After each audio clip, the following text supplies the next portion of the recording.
Tanpa ragu, dia menyerang pria itu sampai darah berceceran di mana-mana. Bukannya merasa bersalah, Jung Seluk malah tertawa puas. Seolah-olah rasa frustrasinya selama ini terbayar lunas lewat nyawa orang itu. Flashback di kehidupan Jung Suk di masa lalu saat masih menjadi mahasiswa kedokteran. Di balik wajah tenangnya itu, Jung Suk menyimpan sebuah obsesi yang luar biasa besar terhadap dunia bedah saraf. Dia bukan sekadar mahasiswa pintar biasa. Jung Suk ini ibarat fanboy garis kerasnya Profesor Choi. Jadi, kebayang dong gimana senangnya dia pas dengar kabar kalau sang idola bakal datang ke upacara penyambutan di kampusnya. Buat dia, ini bukan sekadar acara seremonial kampus yang membosankan. Ini adalah momen emas. Kesempatan terbesar dalam hidupnya untuk melihat dan bertemu langsung dengan sosok pahlawan medisnya. Tapi lucunya nih, sebelum pertemuan bersejarah antara fanboy dan idolanya itu benar-benar terjadi, nama Jung Suk ternyata sudah jadi buah bibir di kalangan senior dan staf medis. 얼마나 유별나면 제가 그러겠어요. 애가 좀 정상이 아니에요. Orang-orang di sekitar Profesor Choi malah sudah memberi peringatan duluan. Pas Profesor Choi nanya soal Jung Suk, jawaban mereka kurang lebih begini. Ija dok, anak itu memang cerdas banget. Pintarnya kebangetan.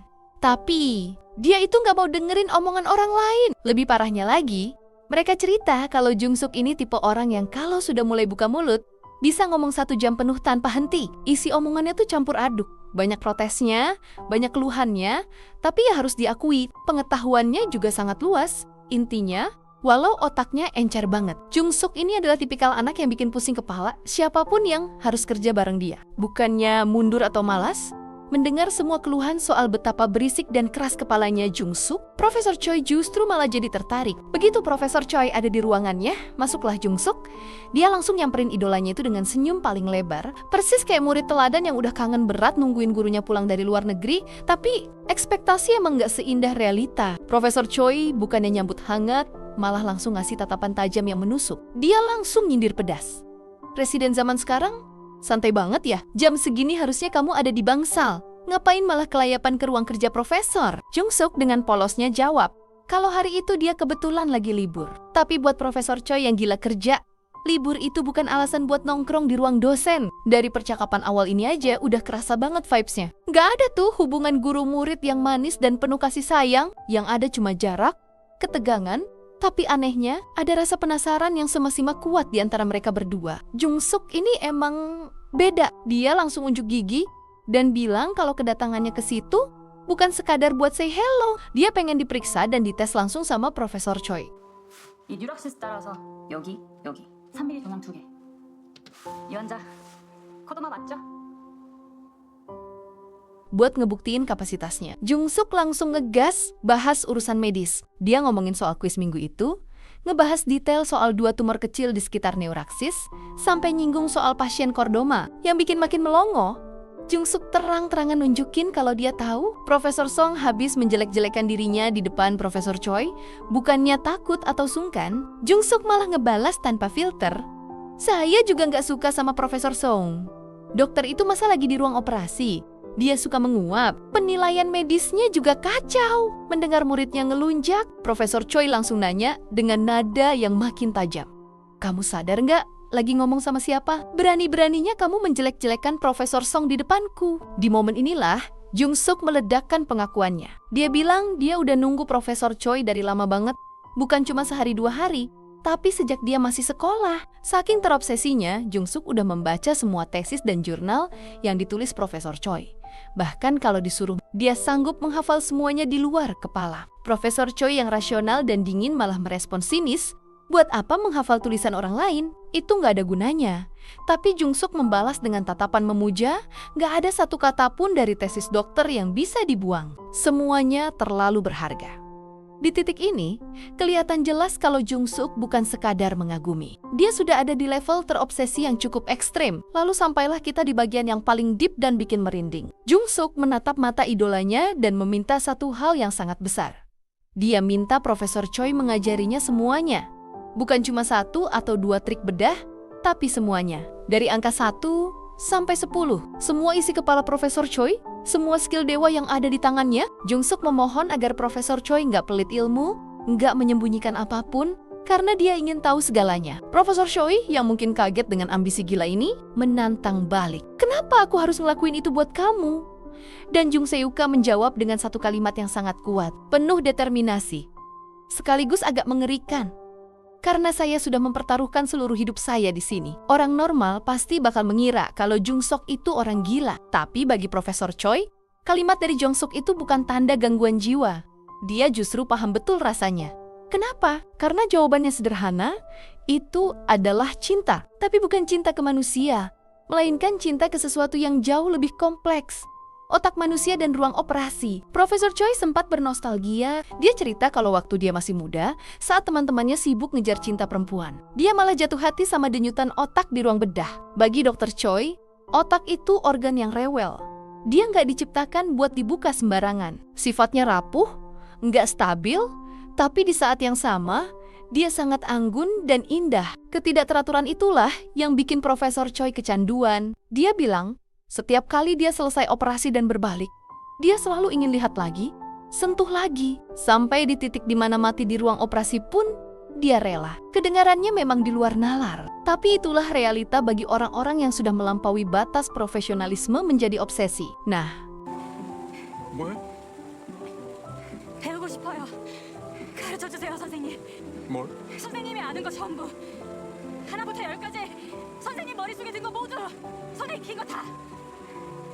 하나도 숨기지 말고 아까워하지도 말고 저한테 다 알려주세요. cerita bergeser ke masa kini. Profesor Choi mulai menyelidiki Jung Suk lebih dalam sampai akhirnya dia bertemu dengan Dr. Han.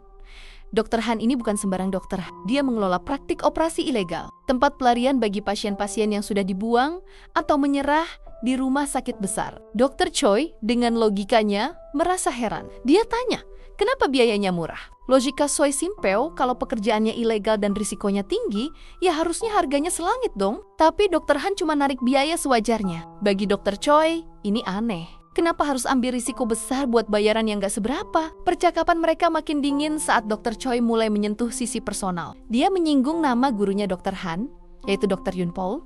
Choi bilang kalau Dr. Yun itu masa tuanya menyedihkan hidup numpang di rumah murid, nggak punya aset apa-apa. Dia bahkan meramal kalau Dr. Han bakal berakhir sama. Membuang bakat hebatnya di tempat sempit, cuma buat ngurus orang-orang yang dianggap dia nggak berguna. Tapi Dr. Han nggak tinggal diam. Dengan tenang tapi tegas, dia membela gurunya. Dia bilang gurunya pergi dengan damai dan rapi. Bagi Dr. Han, omongan Profesor Choi itu tipikal orang yang suka meremehkan kerja keras orang lain. Di usianya yang sekarang, Dr. Han sudah nggak punya energi lagi buat dengar orang nyebut pekerjaannya itu sampah. Di sisi lain, hidup Jung Suk itu makin nggak menentu. Seorang dokter berbakat tapi harus hidup pindah-pindah dari satu rumah sakit ke rumah sakit lain kayak pencuri di tengah malam. Dr. Han dan Yang Ju sebenarnya sudah coba membujuk dia. Katanya, kalau operasi Dr. Choi sukses, Dr. Choi bakal bantu memulihkan nama baik dan lisensi kedokterannya. Tapi respon Jung Suk, dia malah menolak mentah-mentah. Baginya, balik jadi dokter di klinik biasa itu membosankan. Dia justru merasa hidup di dunia gelap yang ilegal ini. Ada momen di mana Jung Suk tiba-tiba meledak. Dia marah besar,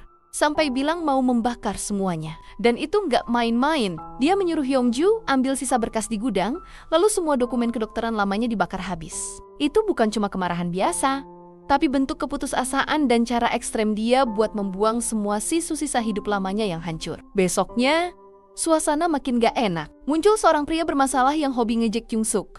Pria ini pamer kalau gelang kaki elektroniknya bakal dilepas besok lusa. Dia bahkan ngajak Jung Suk mabuk di Seoul, tapi Jung Suk cuma menanggapi dengan muka datar dan dingin. Pria ini tipe yang suka bikin onar, mukul orang, dan ganggu ketenangan warga. Tapi anehnya, dia kayak terobsesi merhatiin Jung Suk. Sampai suatu hari, ada panggilan darurat dari Dr. Han, ada pasien rujukan dengan kasus berat, glioma garis tengah difus. Begitu dengar kasus itu, mata Jung Suk langsung menyala. Dia siap berangkat. Kenapa? Karena kasus sulit kayak gitu adalah satu-satunya alasan kenapa dia masih mau bertahan hidup. Kalau kita tarik ke belakang, sebenarnya Jung Suk ini adalah legenda. Di operasi pertamanya sebagai operator utama, semua orang terpukau. Hasil kerjanya sempurna, tanpa cacat sedikit pun. Profesor Choi bahkan pernah bilang, kalau saja Jung Suk dikirim ke Boston buat studi lanjut, nasibnya pasti beda. Tapi disitulah tragedinya dimulai. Saat ada kursi kosong untuk operasi, Jung Seok malah disingkirkan. Posisi yang harusnya jadi miliknya malah direbut oleh orang yang punya uang. Sejak saat itu, dia dianaktirikan. Selama setahun, dia dianggap nggak ada, nggak boleh masuk ruang operasi, benar-benar dikucilkan. Puncaknya adalah saat ada pasien kecelakaan parah masuk ke UGD, kondisinya kritis, pendarahan di mana-mana, dan ada hematoma di otak. Itu kondisi hidup dan mati yang butuh operasi darurat detik itu juga. Tapi masalahnya, nggak ada satupun profesor yang standby. Jung-suk nggak tinggal diam. Dia ambil alih semuanya sendiri. Dia buka operasi, bersihin pendarahan, dan berhasil bikin kondisi pasien stabil. Dia menyelamatkan nyawa, tapi apa balasannya? Dia malah diusir paksa dari ruang operasinya sendiri oleh pihak rumah sakit. Ketegangan antara Jung-suk dan Profesor Choi akhirnya sampai di titik puncak. Choi tiba-tiba datang membawa tawaran yang kedengarannya kayak surga. Tapi sebenarnya jebakan. Dia sudah siapkan tempat di Boston buat Jung-suk di sana. Jung-suk bisa operasi sepuasnya. Tapi syaratnya satu. Dia harus menangani satu operasi khusus yang sudah disiapkan Choi. Tapi Jung-suk nggak termakan omongan manis itu. Dengan nada dingin, dia malah balik tanya. Apa profesor nggak takut kalau saya sengaja salah sentuh satu saraf saja? Tangan orang itu bisa hancur selamanya. Jawaban Dr. Choi, dia malah bilang kalau harga diri Jung-suk sebagai dokter nggak akan membiarkan kesalahan itu terjadi. Gila. Ya, Dr. Choi benar-benar tahu cara mengunci psikologi Seuka. Di momen ini, Jung-suk mengeluarkan semua dendam yang dia simpan bertahun-tahun. Dia bilang ke Dr. Choi kalau dia sangat membencinya. Dia ingin Dr. Choi mati sendirian di panti jompo desa yang terpencil, nggak ada keluarga, cuma bisa ngoceh soal masa lalu sambil disuntik obat penenang. Itu bukan cuma marah. Itu sumpah serapah paling jahat yang bisa keluar dari mulut seorang murid ke gurunya. Tapi Dr. Choi tetap tenang, seolah dia sudah tahu kalau takdir memang akan membawa Jung-suk ke Boston, suka atau tidak. Padahal, kondisi Dr. Choi sendiri sebenarnya sudah drop. Dia demam, badannya terasa nggak enak karena benturan batin dan fisik. Tapi dia tetap keras kepala percaya kalau Jung-suk nggak akan membunuhnya di meja operasi. Nah, di sisi lain, kita lihat sisi manusiawi Jung-suk yang aneh. Yang Ju sempat ngajak dia kabur ke Amerika saja, tapi Jung-suk menolak. Kenapa? Karena bagi dia, semua yang dia punya ada di sini, apoteknya, anjingnya, dan satu tempat yang paling penting, restoran Mari, tempat makan kesayangannya. Masalah muncul waktu dia dengar restoran Mari mau dijual. Usut punya usut, ternyata adiknya itu si penjahat tahanan kota yang suka ngeliatin Jung-suk. Adiknya itu serakah dan maksa minta uang. Jung-suk meledak. Baginya, restoran itu sudah kayak miliknya sendiri karena dia makan di sana tiap hari. Dia nggak tahan kalau ada orang yang merampas apa yang sudah jadi rutinitasnya. Dia bahkan terang-terangan bilang mau membunuh orang itu. Ada momen yang agak absurd di sini. 아가씨 진정하세요. 여기 아니어도 밥 먹을 때 많잖아요. 안 굶어요. 이러실 일이 아니라니까요. 다들 나한테 왜 이래? 다들 나한테만. 내 건데, 내 식당인데. 아니 아가씨 거 아니라니까요.